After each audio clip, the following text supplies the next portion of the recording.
예배 오신 여러분 환영합니다. 우리 자리에 앉으셔서 우리 옆 사람 누가 오셨는지 한번 우리 인사했으면 좋겠습니다. 옆 사람 누가 오셨는지 한번 안녕하세요.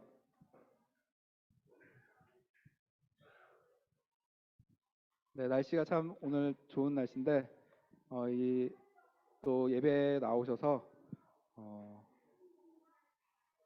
우리의 유익보다 우리의 또 즐거움보다 더 큰 하나님의 기쁨 되기 위해 또 예배를 통해서 그 하나님의 기쁨 되심이 또 우리의 기쁨이 되는 그 은혜의 선순환 아래 오늘도 우리가 예배 가운데 왔습니다. 하나님의 은혜 가운데 하나님의 그 부르심에 오직 그 은혜로 우리가 이 자리에 서 있음을 우리가 고백하며 그리스도의 보혈을 찬양하며 우리의 죄를 덮으시고 우리의 모든 모난 것들 다 덮으신 그 하나님의 은혜, 우리의 그 어떠함으로도 아닌 하나님의 주권적이고 강권하심의 그 은혜의 역사가 오늘의 그 찬양 가운데 우리의 말씀 가운데 있기를 간절히 소망합니다. 아멘. 우리 같이 기도하고 우리 찬양 시작했으면 좋겠습니다. 사랑과 은혜가 풍성하신 충만하신 하나님, 하나님의 선하심과 그분의 아름다우심과 그분의 행하시고자 하는 모든 것들이 이루어졌고 또 이루어질 줄을 우리는 믿습니다. 하나님의 그 선하시고 행하신 일을 반드시 이루시는 그 하나님의 열심과 그 하나님의 은혜를 오늘도 찬양합니다.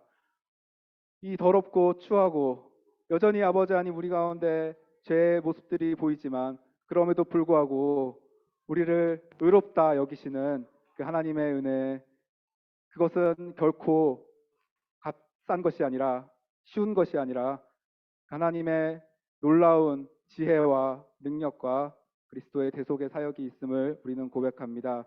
그 보혈의 피를 오늘도 찬양하며 그 보혈이 우리의 모든 죄를 덮으시고 하나님께서 우리를 의롭다 여기시는 그 은혜의 자리 안에, 그 보좌의 자리 안에 우리가 나아가기를 소망합니다. 우리 한 사람 한 사람 가운데 오늘도 동일하게 주님, 하나님의 은혜를 구합니다. 주님의 긍휼하심을 오늘도 구합니다. 겸손히 주님 앞에 나아가기를 소망합니다라는 마음으로 이 시간 찬양하며 나아갑니다. 주님, 우리의 찬양을 받아 주시옵소서. 감사드리며 모든 말씀 예수 그리스도 이름으로 기도하였습니다. 아멘.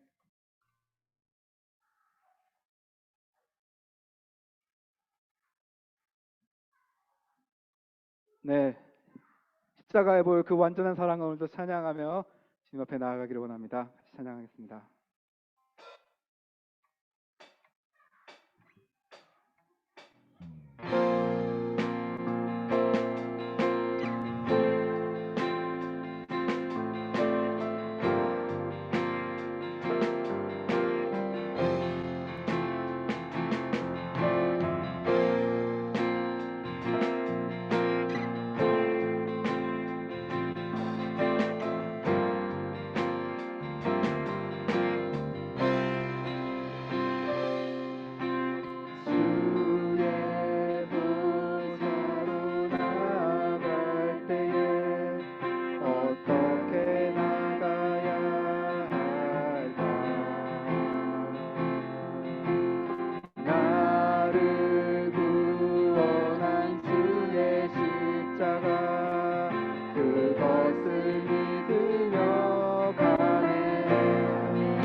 나를 품으신 주의 그 사랑, 그것을 믿으며 가네.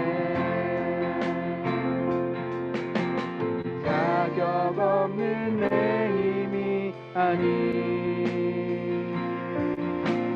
오직 예수님의 보혈로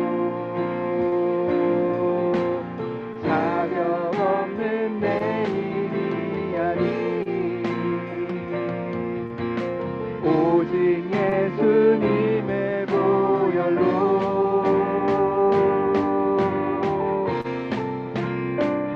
십자가의 보혈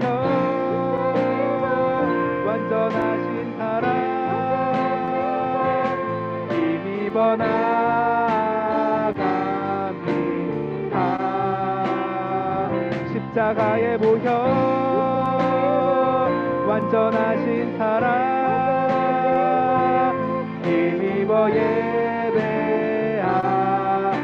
자격 없는 내 힘이 아니 오직 예수님의 보혈로 자격 없는 내 힘이 아니 오직 예수님의 보혈로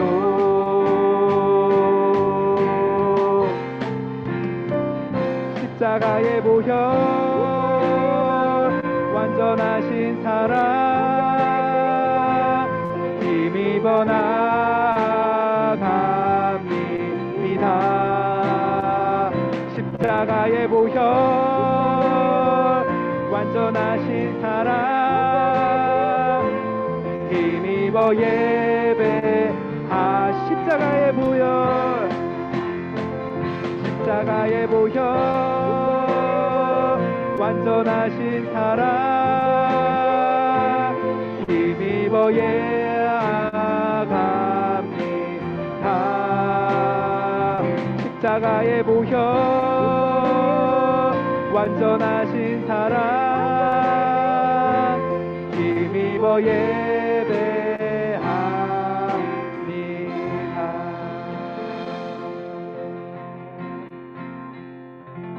소망 되신 우리 주 예수 그리스도 그분의 이름을 찬양하며 주님께 나아가기를 소망합니다. 우리 박수 치면서 이 찬양 함께 고백하며 나아가겠습니다.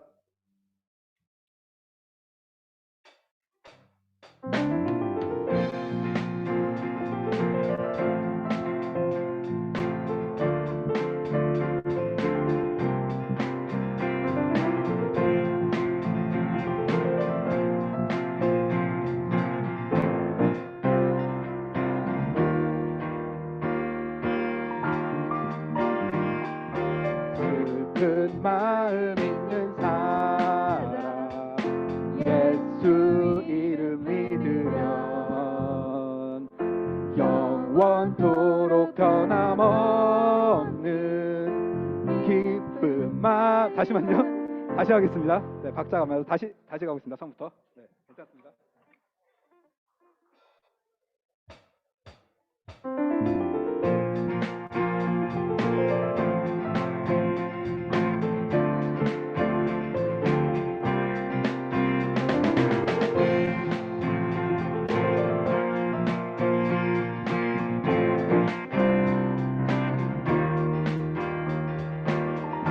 슬픈 마음 있는 사람 예수 이름 믿으면 영원토록 변함없는 기쁜 마음 얻으리. 거룩하신 주의 이름 너의 방패 삼아라. 시험 당할 때에 주께 기도드려라. 예수의 이름은 세상의 소망이요. 예수의 이름은 천국의 기쁨이세.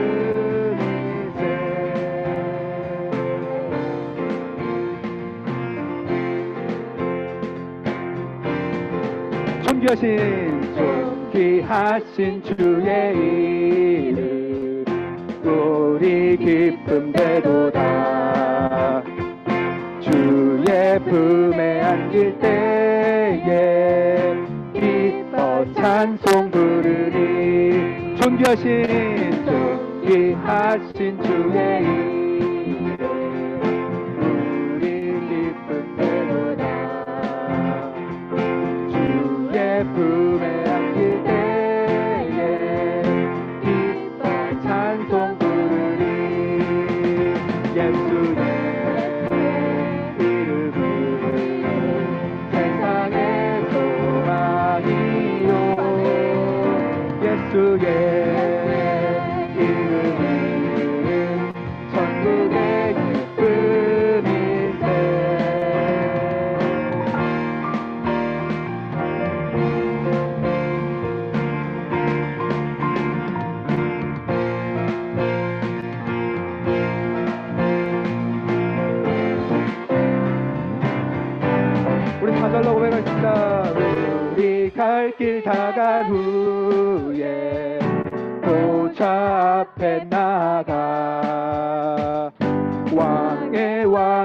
경배하며 면류관을 드리리.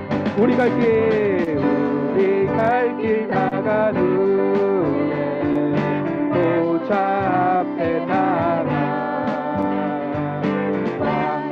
왕께 경배하며 면류관을 드리리. 예수의 이름은 세상의 소망이요.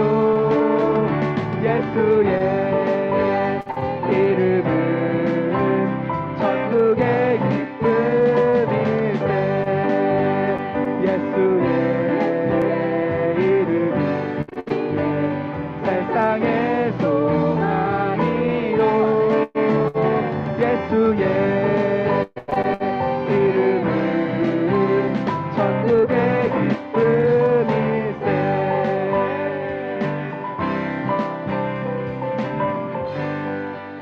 우리 주님께 영광을 박수 올려드립니다. 우리 소망 되신 주님, 주님 홀로 영광 받아 주시옵소서. 할렐루야.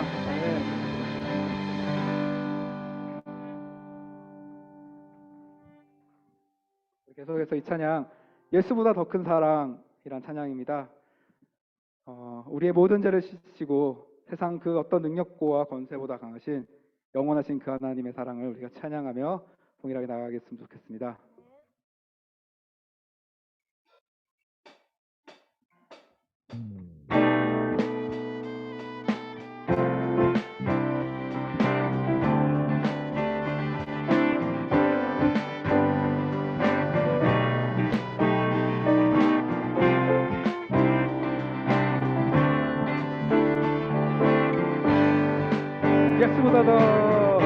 예수보다 더 큰 사랑, 그 누구도 줄 수 없네. 우리에게 자유 주신 그 큰 사랑. 예수보다 더 큰 사랑, 그 누구도 줄 수 없네. 우리에게 자유 주신 그 큰 사랑. 예수보다 더 큰 사랑, 그 누구도 줄 수 없네. 우리에게 자유 주신 그 큰 사랑. 찬양하세 영원히 변치 않는 그 사랑, 위대한 그 사랑. 내 죄 씻어내 세상 모든 능력과 권세보다 강하신 영원한 그 사랑. 예수보다 더 큰 사랑, 그 누구도 줄 수 없네. 우리에게 자유 주신 그 큰 사랑. 찬양하세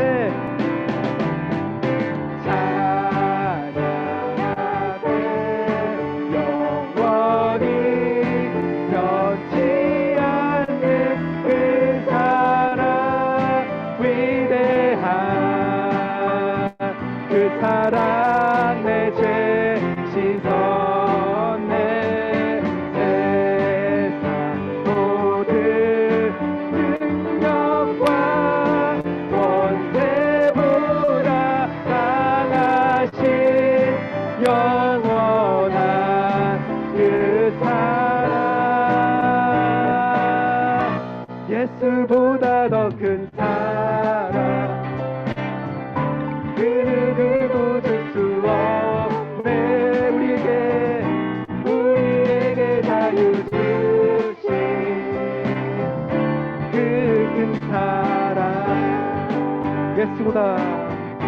예수보다 더 큰 사랑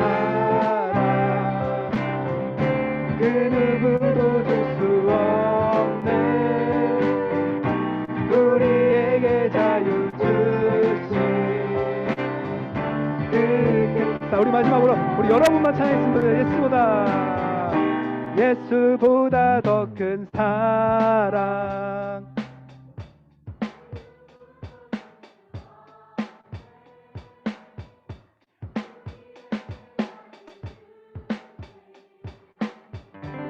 그 큰 사랑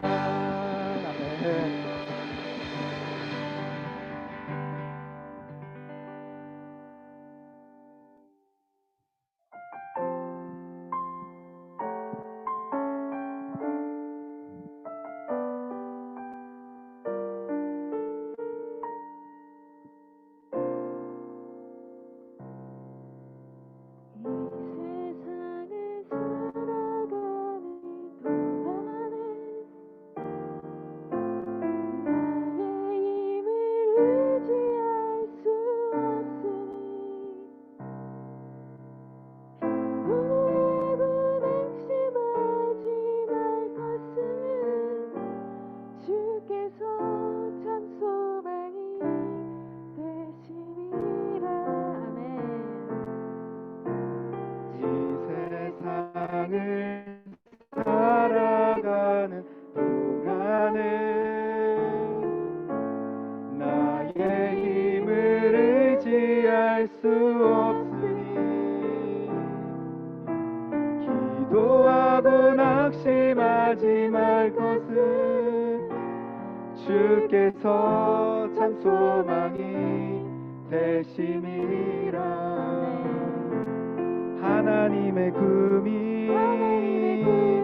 나의 비전이 되고 예수님의 성품이 나의 인격이 되고 성령님의 권능이 나의 능력이 되기 원하고 바라고 기도합니다.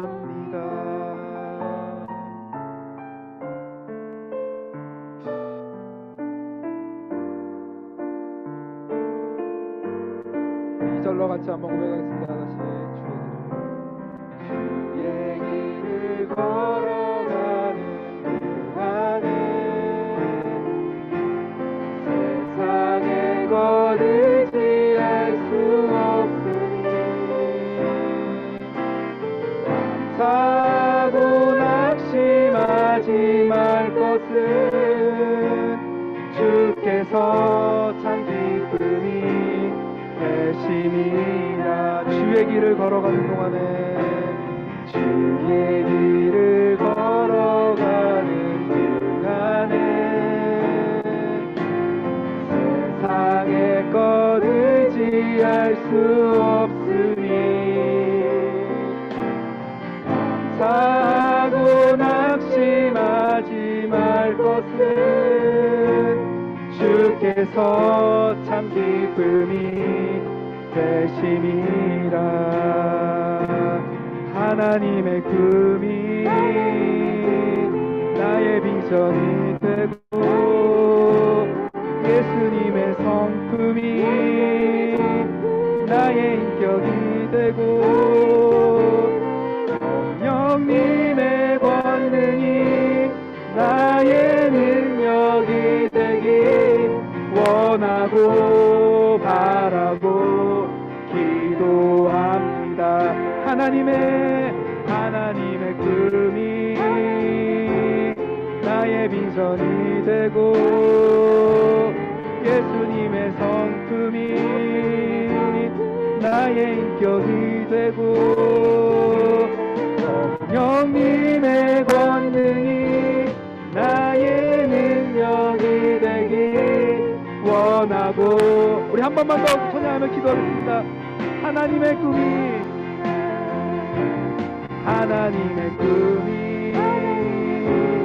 나의 비전이 되고 예수님의 성품이 나의 인격이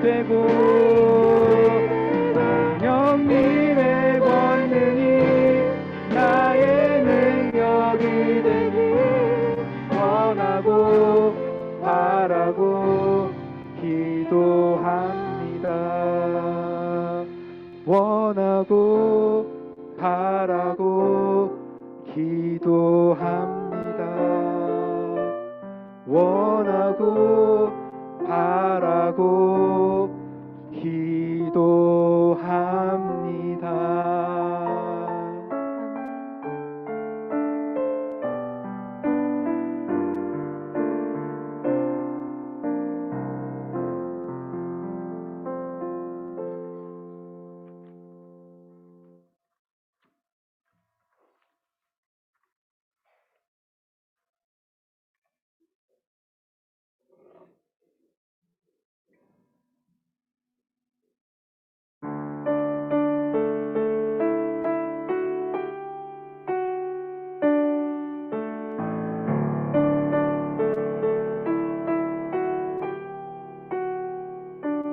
소망 없고 빛도 없는 어두운 세상을 하나님이 사랑하사 우리에게 오셨네.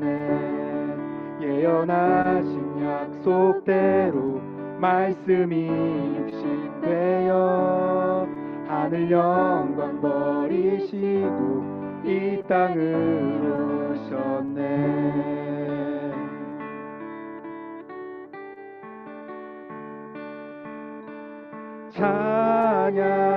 찬양하세 우리 주 삼위일체 하나님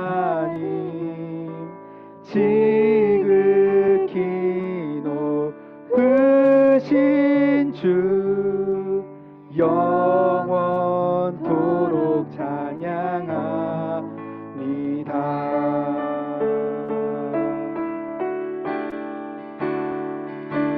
주가 지으신 모든 생을 세상을 구원하려 영광의 주 예수님 죽음을 택하셨네. 그 고통 속에서도 주의 뜻 기억하사 피를 흘린 우리를 위해 십자가를 지셨네.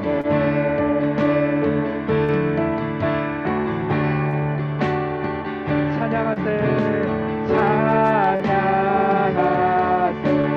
우리 주 삼위일체 하나님 지극히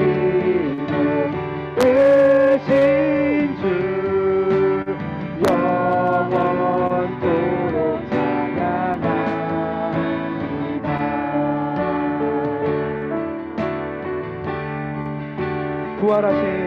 부활하신 그 아침 닫힌 무덤 열리고 죽임당한 어린 양 죽음을 이기셨네. 생명의 길 되시는 그리스도를 통해 아버지께 오는 자 모두 회복되리라. 주가 세우신 교회 성령을 입히시네. 영원한 주의 복음 무너지지 않으리. 주의 보혈로 인해 나는 자유케 됐네. 예수의 사랑으로 새 생명을 얻었네.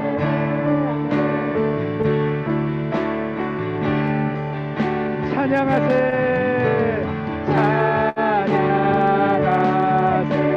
우리 주 삼위일체 하나님 지극히 높으신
영광이 온 땅에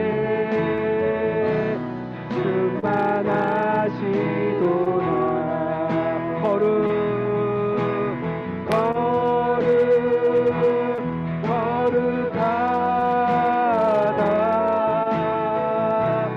만군의 여호와 그 영광이 온 땅에. 우리 마지막으로 한 번 더 고백하겠습니다. 거룩하다. 거룩하다. 만군의 여호와 그 영광이 온 땅에. 이 시간 우리 기도하며 주님 앞에 나아가겠습니다.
다 같이 기도드리겠습니다.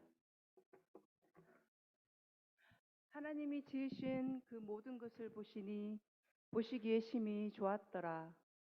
찬양받기에 합당하신 여호와 하나님, 오늘도 우리를 주님 앞으로 불러주시고 주님을 찬양하며 믿음으로 기도하게 하시니 참으로 감사드립니다. 주님, 우리는 하나님의 은혜 없이는 단 하루도 살 수 없는 연약한 존재입니다. 우리는 늘 어리석어 쉽게 흔들리고 넘어지지만 여기까지 도우신 그 자비의 손길을 거두지 마시고 오늘도 생명과 진리의 길로 우리를 인도하여 주시옵소서. 온 세상을 창조하신 주님, 계절의 변화를 주시고 때마다 아름다운 자연 풍경을 보게 하시니 감사합니다. 이 귀한 창조 세계를 지키고 아름답게 가꿔야 할 책임이 우리에게 있음을 알고 있음에도 불구하고 인간의 탐욕이 창조의 아름다움을 파괴하고 있음을 고백합니다. 나만 잘 살겠다는 생각으로, 나만 편하겠다는 생각으로 보호해야 할 것을 보호하지 못하고 지켜야 할 것을 지켜내지 못했습니다.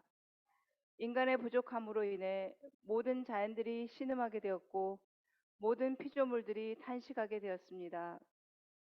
이제 인간들이 망가뜨려 놓은 자연의 질서는 도리어 인간에게 재앙이 되어가고 있습니다. 인류의 건강과 미래가 위기에 처하게 되었습니다. 주님, 우리의 부족함을 긍휼히 여겨 주시옵소서. 과도한 자원의 소비가 일어나지 않게 하시고 우리의 앉았던 자리, 우리가 살았던 자리가 검소하게 하여 주시옵소서. 우리가 자연 속에서 빼앗은 것보다 죽어가는 것이 더 많은 인생을 살 수 있도록 지혜를 주시옵소서. 특별히 환경과 관련된 전문가들에게 지혜를 주시고 그들의 목소리를 통하여 더 나은 미래를 준비하는 일에 교회와 사회가 함께 힘을 모을 수 있도록 도와주시옵소서. 또한 우리를 자녀로 불러주신 하나님, 이 세상 살아가는 동안 하나님의 영광을 나타내고 빛과 소금의 사명을 감당하는 우리가 되게 하여 주시옵소서. 오늘 말씀을 전하시는 목사님을 늘 강건하게 붙들어 주시고 주시는 말씀을 통해 우리 모두의 신앙이 날마다 성장하게 하여 주시옵소서. 우리의 오늘 예배를 연락하여 주실 것을 믿으며 이 모든 말씀 우리 구주 예수 그리스도 이름으로 기도드립니다. 아멘.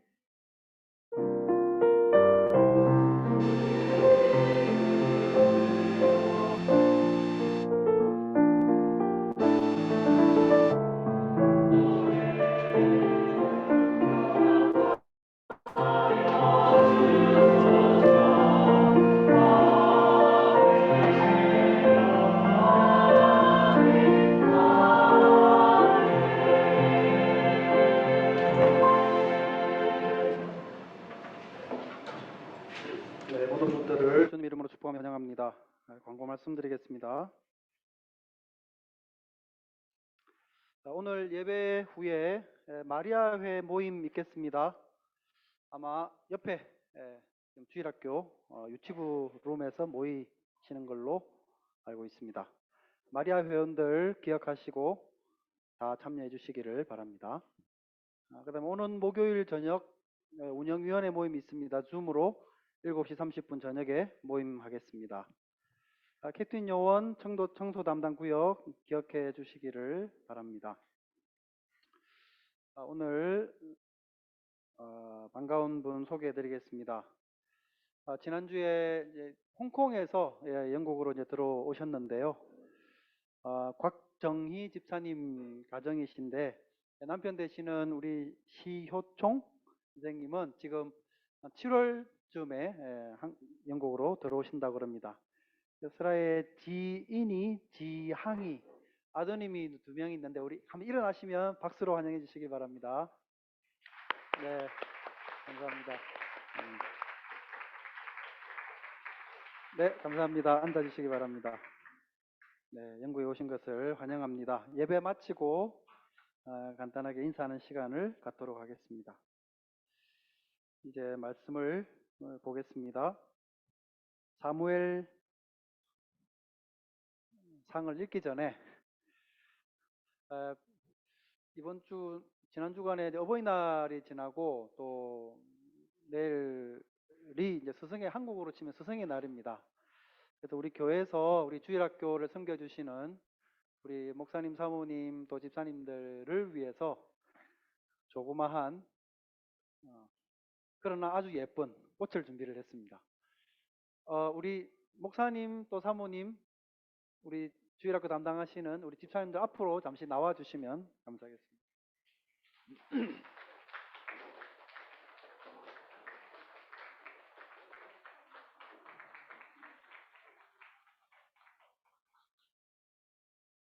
네, 제 쭉 왼쪽에서부터 우리 청년부 또 우리 박영진 목사님, 우리 청소년부 우리 공기원 목사님, 어린이부 이은미 사모님, 그리고 유치부 우리 갑자기 이진아 집사님과 민나래 집사님 죄송합니다. 박수로. 네. 네, 우리 교회에서 늘 잘 섬겨주시고 하셔서 네. 예. 저도 받았습니다. 네, 감사합니다. 우리가 또 꽃만 드리면 또 좀 서운하잖아요. 그래서 우리 교회에서 조그마한 이 물건을 무엇이든 원하는 것을 살 수 있는 소에게 아마존 이 카드를 준비를 했습니다. 쭉 드리겠습니다.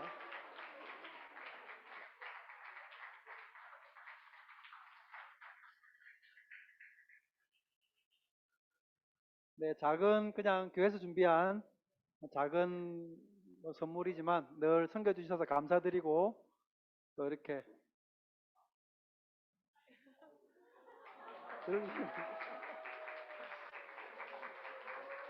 아이고 감사합니다. 야, 제가 꽃을 2개를 받는 거네요. 아주 바람직하다고 생각합니다. 감사합니다. 교회에서 뭐 작지만 이렇게 감사의 표현을 이렇게 했습니다. 늘 섬겨주셔서 감사드리고요. 앞으로도 열심히 또 한 해 동안 잘 섬겨 주시기를 여러분도 기도 많이 해주시고 또 우리 자녀를 위해 소개해 주신 우리 목사님, 또 사모님, 집사님들을 위해서 기도 많이 해주시기 바랍니다. 네, 인사하고 들어가겠습니다. 네.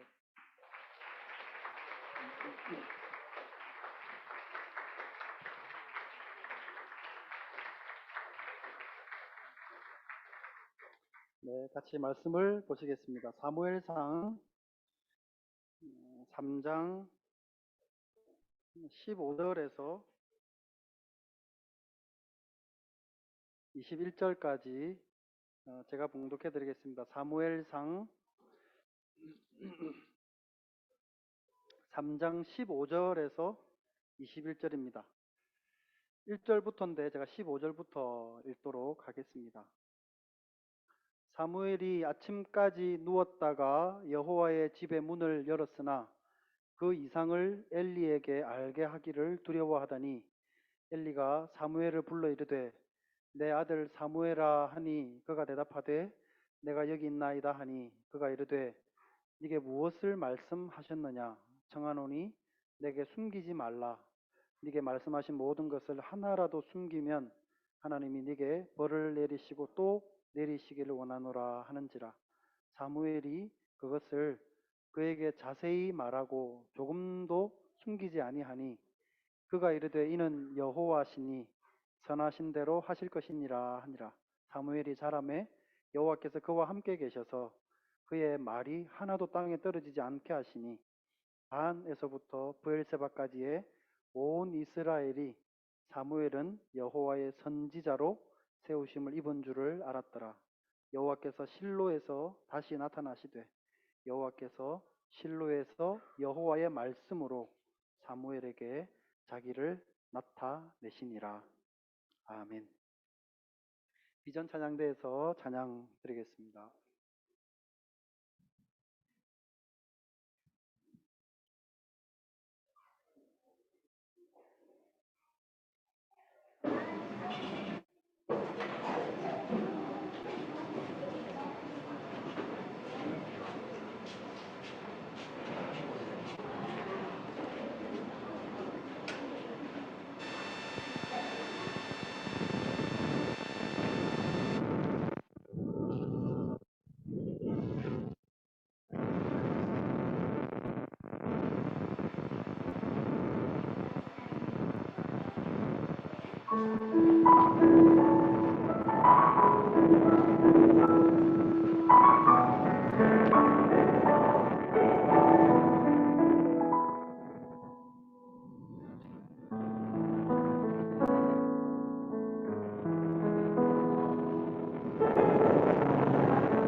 원래 찬양은 가사로 은혜를 받는 것입니다.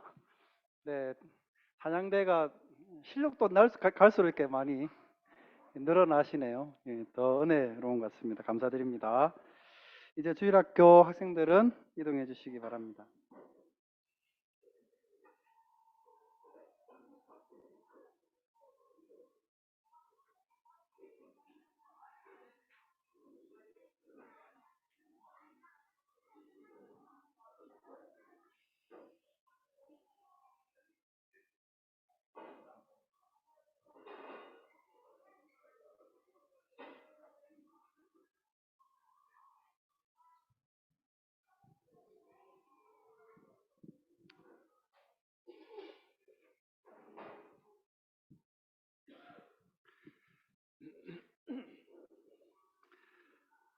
하나님은 어느 한 이 무명의 선지자를 통해서 이 범죄한 엘리 가문이 더 이상 제사장으로서의 역할을 하지 못하게 될 것이라는 말씀과 그리고 그들을 대신해서 새로운 제사장 가문을 일으키실 것이라는 것을 말씀을 하셨었습니다.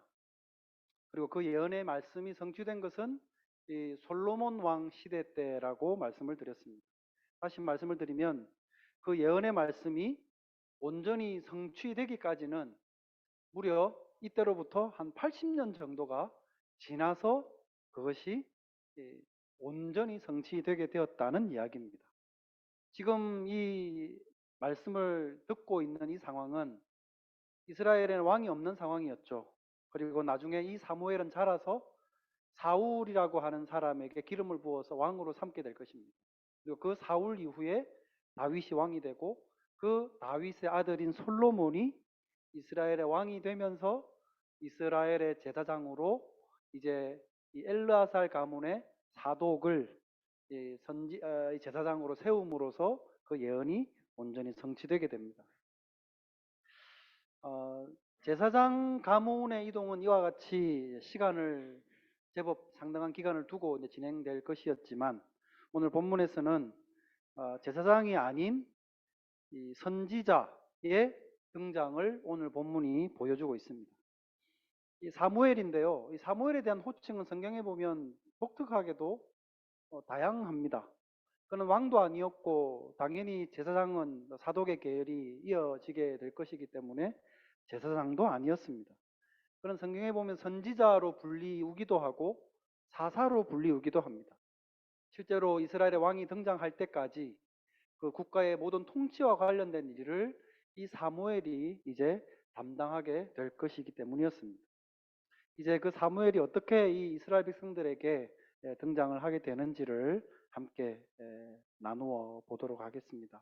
1절 말씀해 보면 아이 사무엘이 엘리 앞에서 여호와를 섬길 때에는 여호와의 말씀이 희귀하여 이상이 흔히 보이지 않았다고 이렇게 기록을 합니다.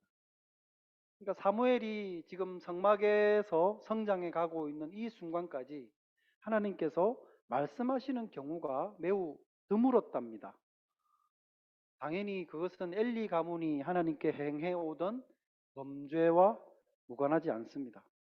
이런 상황에서 여느 날처럼 사무엘은 성전에서 정확하게는 성막이죠. 전에 누워 있는데 거기에는 하나님의 궤도 있었다고 기록을 합니다. 사무엘서에서 하나님의 궤가 이 구절에서 처음으로 등장을 합니다. 그러니까 하나님의 말씀이 매우 희귀했던 시대, 게다가 하나님의 전이 있는 곳에 언약궤 옆에 사무엘이 누워 있는데 그 언약궤도 아무런 힘을 발휘하지 못하고 있던 때였습니다. 당연히 그 이유 또한 하나님의 말씀이 희귀했던 이유와 동일합니다. 어느 날 새벽 미명에 여호와께서 잠을 자고 있던 사무엘에게 말씀하십니다. 사무엘아, 사무엘아 부르시죠. 사무엘은 어떤 목소리에 잠이 깼고 엘리 제사장이 자기를 부르는 줄 알고 엘리에게로 즉시 달려갑니다. 아마도 이런 일은 종종 있었겠죠. 2절 말씀에 보면 엘리의 눈이 점점 어두워가서 잘 보지 못하던 때라고 상황을 기록을 해주고 있으니까 분명히 이 눈이 어두운 이 제사장 엘리가 사무엘의 도움이 필요할 때마다 사무엘아, 사무엘아 이렇게 부르면 예, 제가 여기 있습니다라고 이렇게 쫓아가서 대답을 하곤 하는 일들이 분명히 종종 있었을 겁니다. 늘 그런 것처럼 부르는 소리를 듣고는 역시 사무엘이 엘리에게로 달려갑니다. 저를 부르셨습니까? 그러니까 엘리는 내가 너를 부른 적이 없다라고 하면서 다시 가서 누우라. 이런 일이 3번 있었답니다. 3번이나 반복되고 있었죠. 7절에 보면 사무엘이 아직 여호와를 알지 못하고 여호와의 말씀도 아직 그에게 나타나지 아니한 때였다 그랬습니다. 그러니까 사무엘은 아직 어렸습니다. 그리고 실제로도 아직 개인적인 방식으로는 하나님을 알지 못하고 있던 그런 시점이었습니다. 근데 이 어린 소년에게 결국 자기가 할 수 있는 이 하나님의 일이라고 하는 게 뭐 다른 게 있었겠습니까? 그냥 엘리 제사장이 너 이번에 이거 좀 해라. 그러면 시키는 대로 하고 이런 게 이런 거다라고 가르쳐 주면 그냥 그게 하나님의 일인 줄 알고 그렇게 하면서 엘리의 말을 들으며 섬기고 있었던 거였습니다. 근데 이런 어린 사무엘을 하나님이 부르셨던 것이죠. 구약에 등장하는 인물들을 보면 하나님께서 부를 때 대부분은 성인일 때 부릅니다. 그리고 정신적으로도 성숙한 사람들을 하나님이 부르셨습니다. 아브라함, 모세, 선지자들 이사야, 예레미야 등등등 많은 사람들이 그런 방식으로 불렀습니다. 그런데 사무엘은 좀 달랐습니다. 하나님이 아주 어린 나이에 이 사무엘을 부르시게 됩니다. 그러니까 처음 부르는 소리에 얼른 달려갔더니 엘리가 부른 게 아니라는 이야기를 듣고는 그 일이 똑같이 3번 반복되고 있을 때에도 사무엘은 아무런 불평 없이 똑같이 예, 제가 여기 있습니다. 부르셨습니까? 라고 이렇게 대답을 했다는 거죠.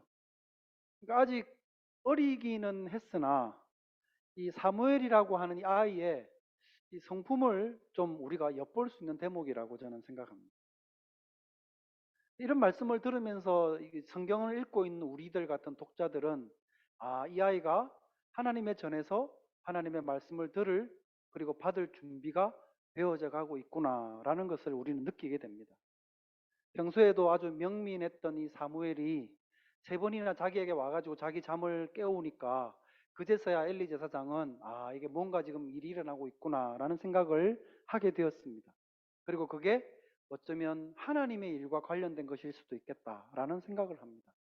그래서 사무엘이 3번째 자기에게 왔을 때 이렇게 이야기를 합니다. 너가 다시 돌아가서 누워 있다가 또 너를 부르는 소리가 들리거든.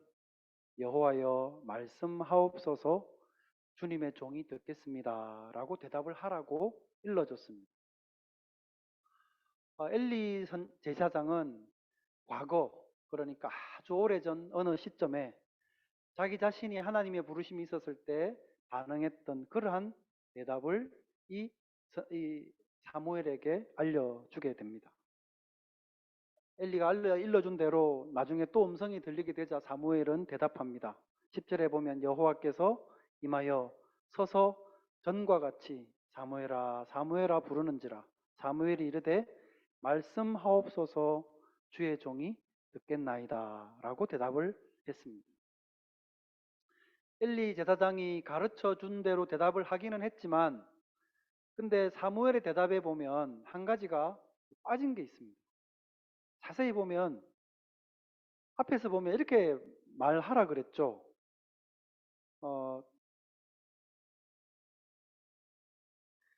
여호와여 말씀하옵소서 주의 종이 듣겠습니다라고 대답을 하라고 그랬는데 사무엘이 대답을 한 것은 말씀하옵소서 주의 종이 듣겠나이다라고 대답을 했습니다.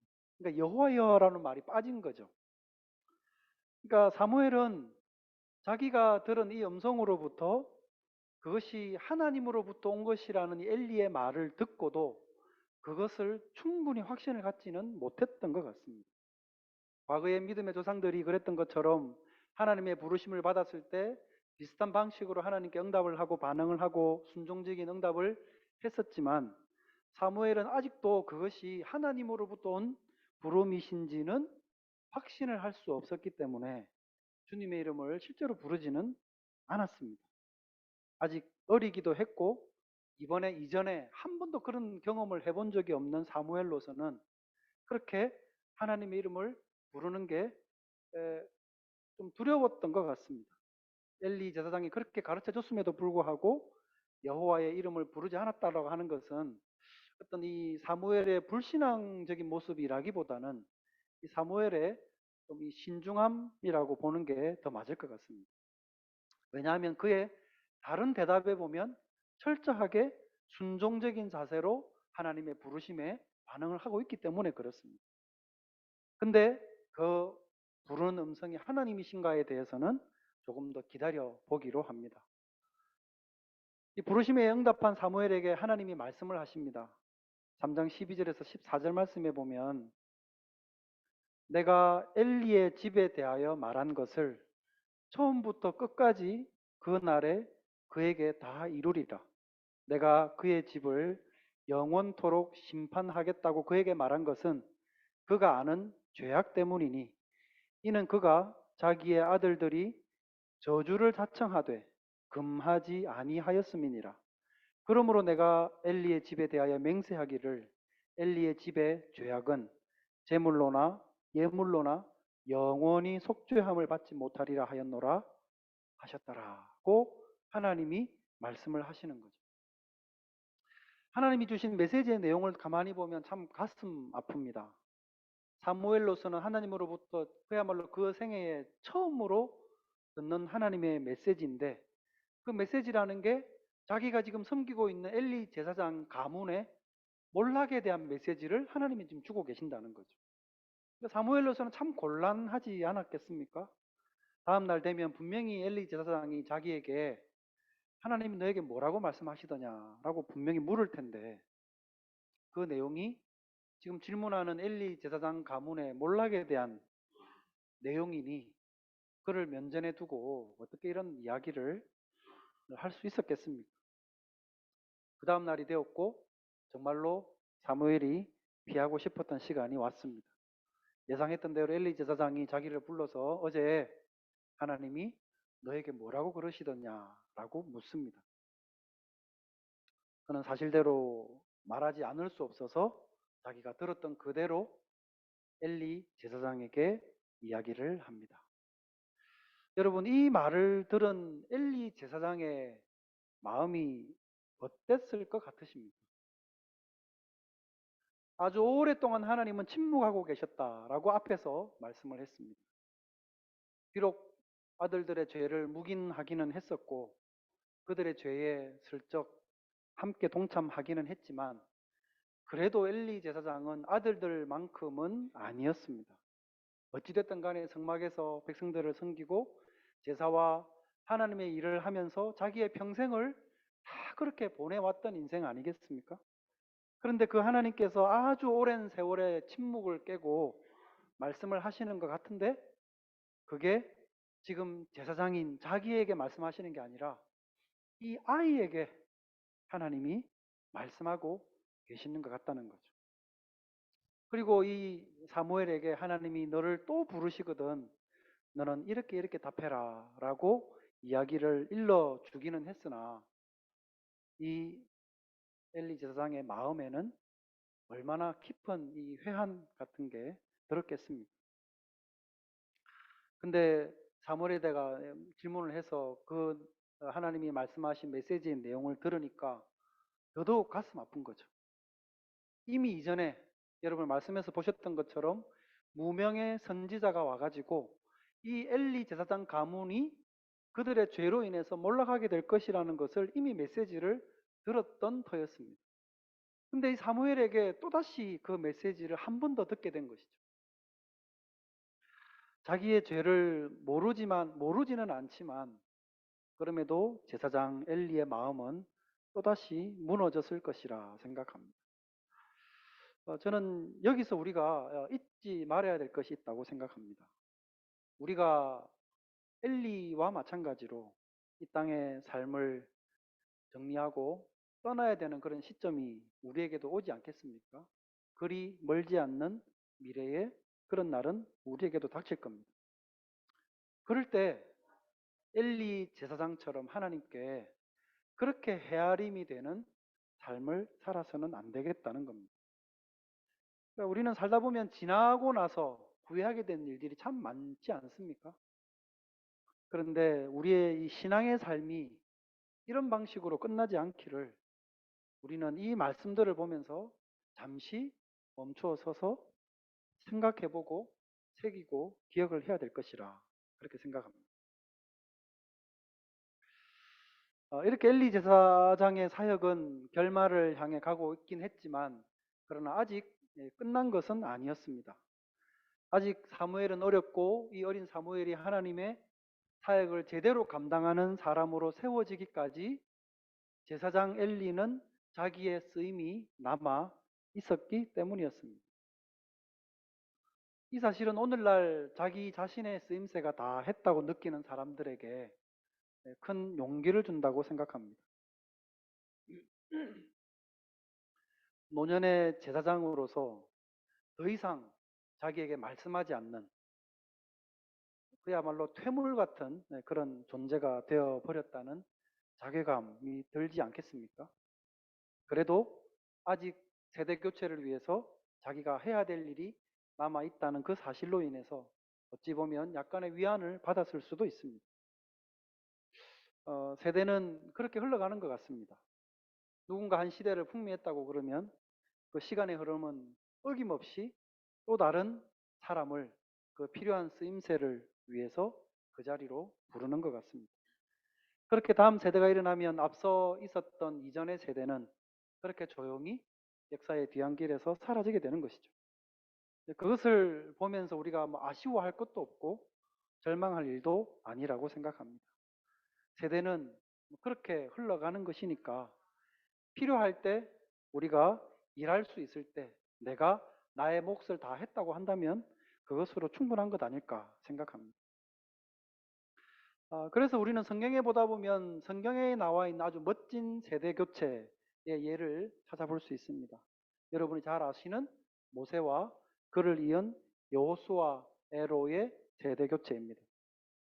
신명기 34장 1절에서 6절까지 말씀해 보면 이렇게 기록합니다. 모세가 모압 평지에서 느보산에 올라가 여리고 맞은편 비스가 산꼭대기에 이르매 여호와께서 길앗 온 땅을 단까지 보이시고 또 온 납달리와 에브라임과 머나세의 땅과 서해까지의 유다 온 땅과 네겝과 종려나무의 성읍 여리고 골짜기 평지를 소할까지 보이시고 여호와께서 그에게 이르시되 이는 내가 아브라함과 이삭과 야곱에게 맹세하여 그의 후손에게 주리라 한 땅이라.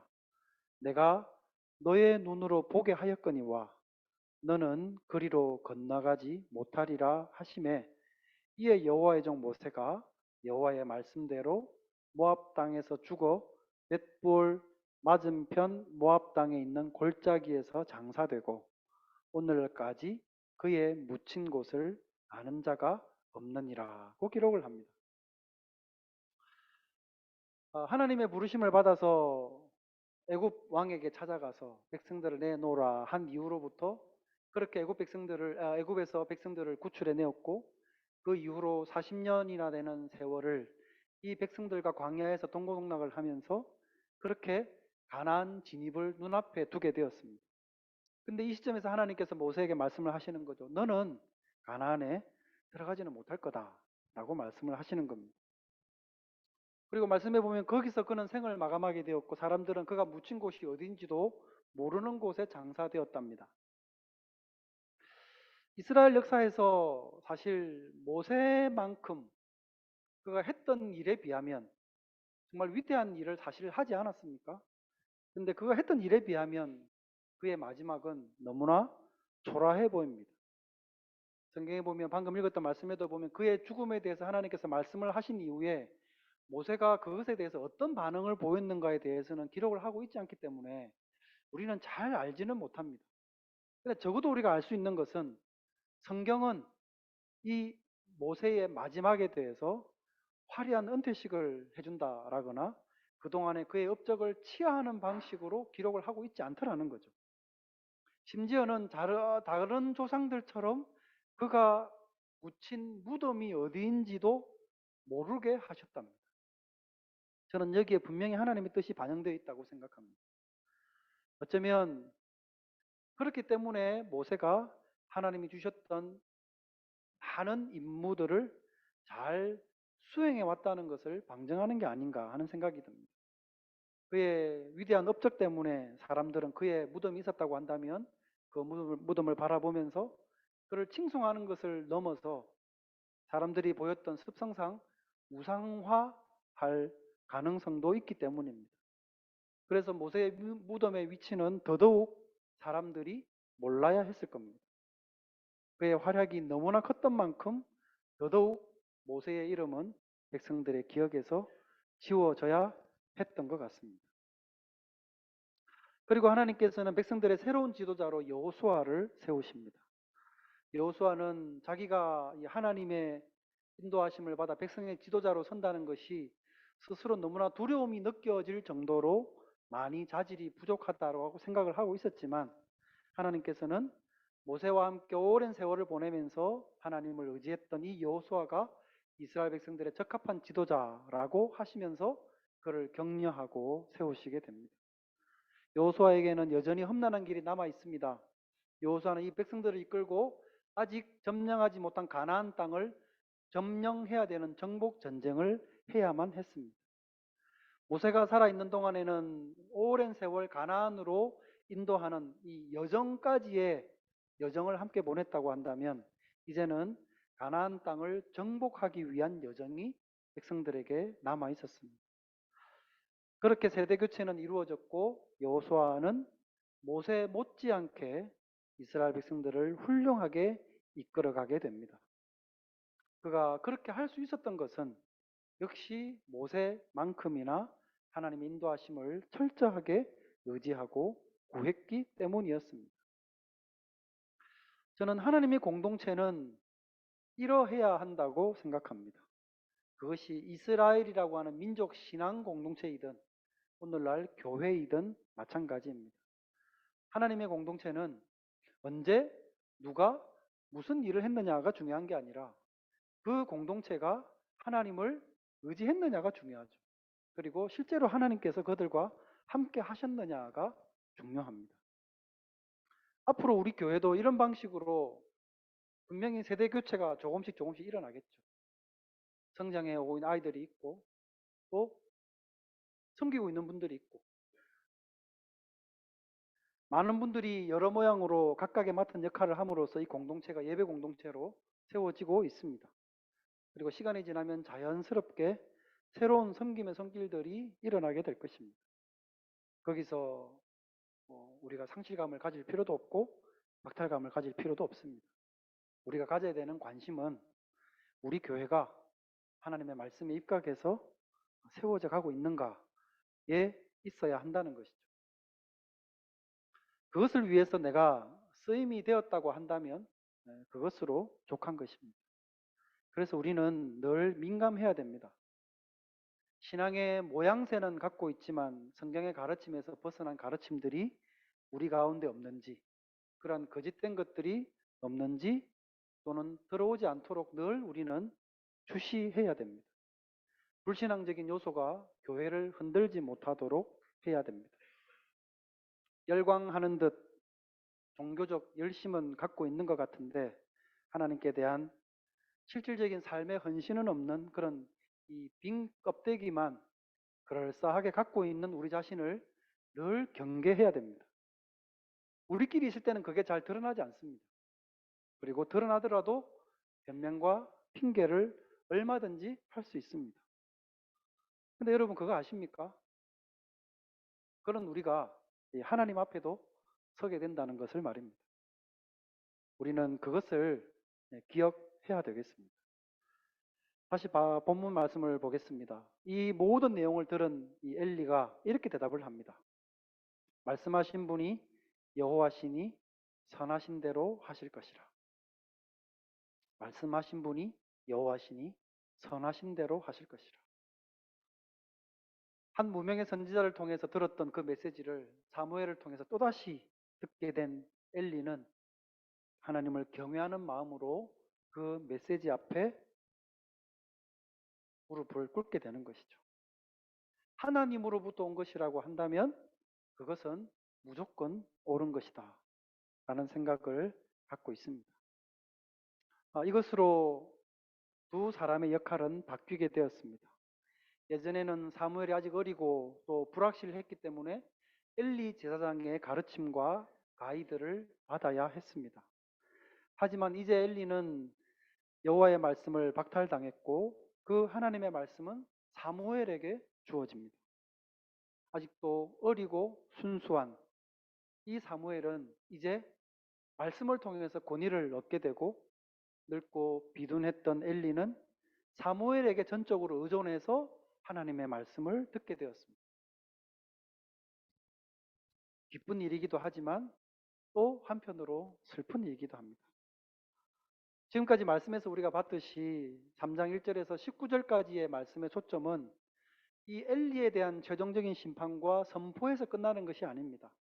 사무엘의 순종으로 말미암아 이제는 이 이스라엘 민족 가운데 새로운 시작이 들어서고 있다는 것을 보여주는 말씀이기도 합니다.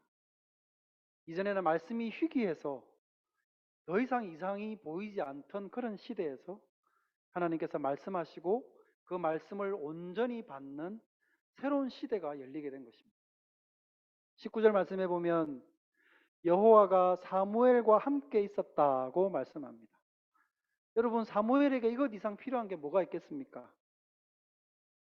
사무엘은 한나에 의해 잉태된 그 순간부터 하나님께 바쳐졌습니다. 초기의 성장 단계를 거쳐서 이제 특별한 부르심을 위해서 하나님의 선지자적인 사역을 하는 길로 들어서게 되었습니다. 그리고 하나님은 그 사역이 더더욱 성숙하게 되도록 하기 위해서 계속해서 사무엘과 함께 있었다고 말씀합니다. 그리고 20절은 이렇게 말씀합니다. 단에서부터 브엘세바까지의 온 이스라엘이 사무엘은 여호와의 선지자로 세우심을 입은 줄을 알았더라. 정확히 언제인지는 알 수 없지만 그로 불과 많이 지나지 않은 얼마 뒤에 사무엘이 이스라엘 백성들의 선지자가 된 것을 전국에 있는 모든 사람들이 다 알게 되고 어느 누구도 의심하지 않게 되었더라고 말씀을 합니다. 이렇게 해서 온전한 세대 교체가 이루어지게 되었습니다. 사사시대에 보면 대부분의 지도자들은 그 나라의 적어도 그냥 작은 한 부분에서 국한해서 어떤 그 권한을 행사를 했었는데요. 사무엘은 좀 달랐습니다. 더 이상 말씀은 희귀하지 않았습니다. 하나님을 말씀하셨고 듣는 사무엘이 있었습니다. 그리고 그의 예언 사역은 한 지역에 국한된 것이 아니라 전체 이스라엘에 걸쳐서 이루어지게 되었답니다. 이것으로서 이스라엘 백성들은 모세 이후로 최초로 전체 국가의 선지자를 갖게 되었습니다. 이제 백성들에게 남은 과제는 저 사람을 통해서 전달되어지는 하나님의 말씀을 듣는 것이었습니다. 이것은 사무엘의 과제이기도 했고 백성들의 과제이기도 했습니다. 사무엘에게는 하나님의 말씀을 똑바로 듣고 말씀을 바르게 전달해야 되는 과제가 있었고요. 백성들은 그것을 듣고 바르게 응답해야 되는 과제가 남아 있었습니다. 이 두 편 중에 어느 누구라도 제대로 주어진 과제를 수행하지 못하게 된다면 역시 엘리 제사장 때 그랬던 것처럼 하나님은 또다시 침묵하시게 될 것입니다. 말씀을 맺겠습니다. 사무엘은 하나님의 말씀을 들을 준비가 되어 있었습니다. 들었고 경청했고 순종했습니다.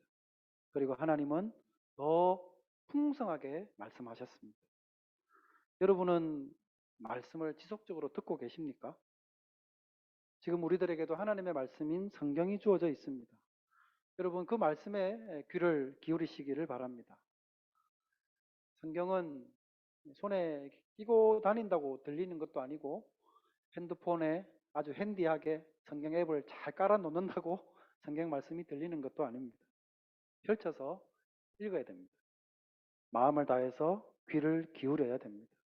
그리고 그 말씀을 준행하려고 해야 됩니다. 혹시 오늘날 하나님께서 침묵하고 계시다는 생각이 드신다면 그 유일한 이유는 여러분이 그 말씀의 귀와 눈과 마음을 열지 않고 있기 때문입니다. 그래서 여러분, 말씀하시는 하나님께 마음을 여시기를 바랍니다. 말씀하시는 하나님께 귀를 기울이시기를 바랍니다. 그래서 늘 말씀하시는 그 하나님 앞에 바르게 반응하며 살아가는 은혜가 우리 모두에게 있기를 주님의 이름으로 축원드립니다. 기도하겠습니다. 걸어가신 하나님 아버지 은혜를 감사합니다. 말씀하시는 하나님께 순수함으로 반응하고 또 말씀하시는 하나님께 순종함으로 반응했던 이 선지자 사무엘의 모습을 통해서 우리 또한 하나님의 말씀 앞에 동일한 모습으로 반응할 수 있기를 소망합니다. 말씀에 귀를 닫음으로 하나님이 오랫동안 침묵하시는 것 같았으나 열고자 하면 늘 말씀하시는 하나님이신 줄 우리로 알게 하여 주시옵소서. 그리고 말씀하시는 하나님 앞에 믿음으로 반응하며 살아가는 우리가 될 수 있도록 은혜 베풀어 주시옵소서. 걸어가신 구주 예수님의 이름으로 기도드립니다. 아멘. 찬송가 300장 찬양드리면서 예물 드리겠습니다.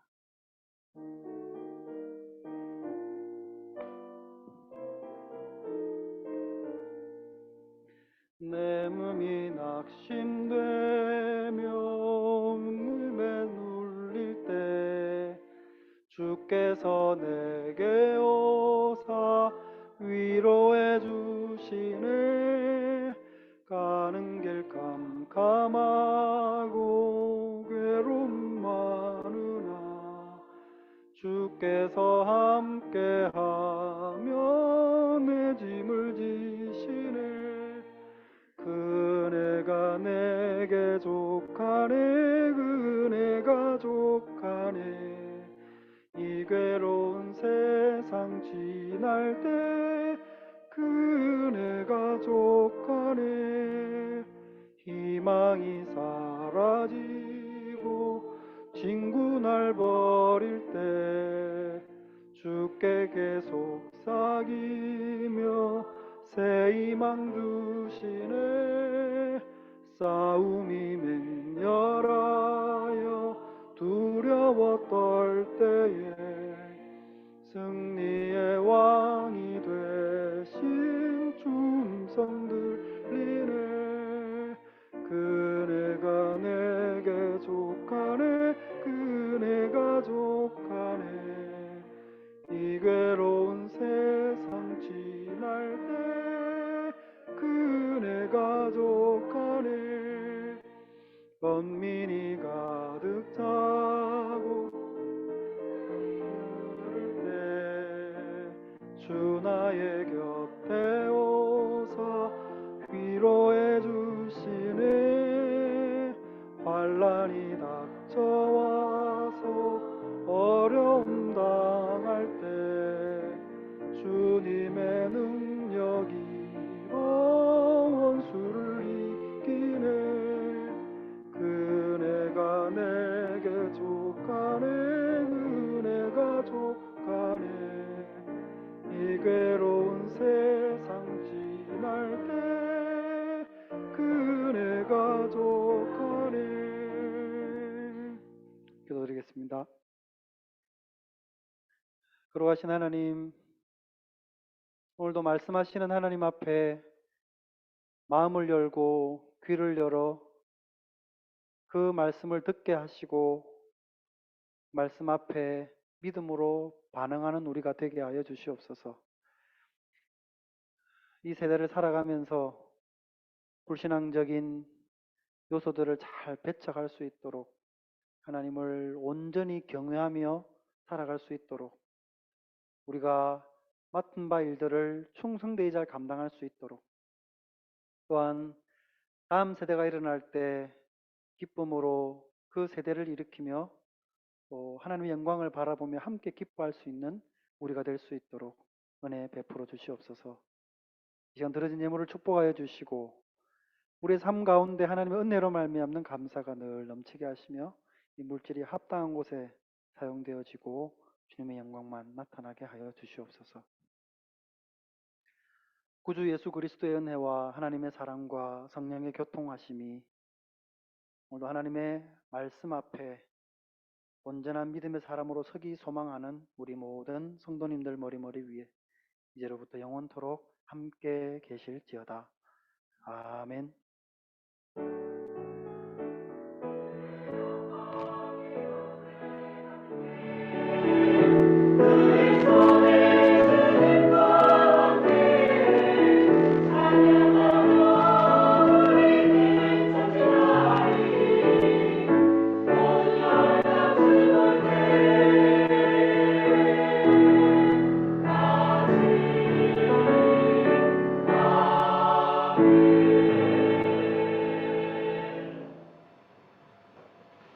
네, 감사합니다. 예배는 마쳤습니다.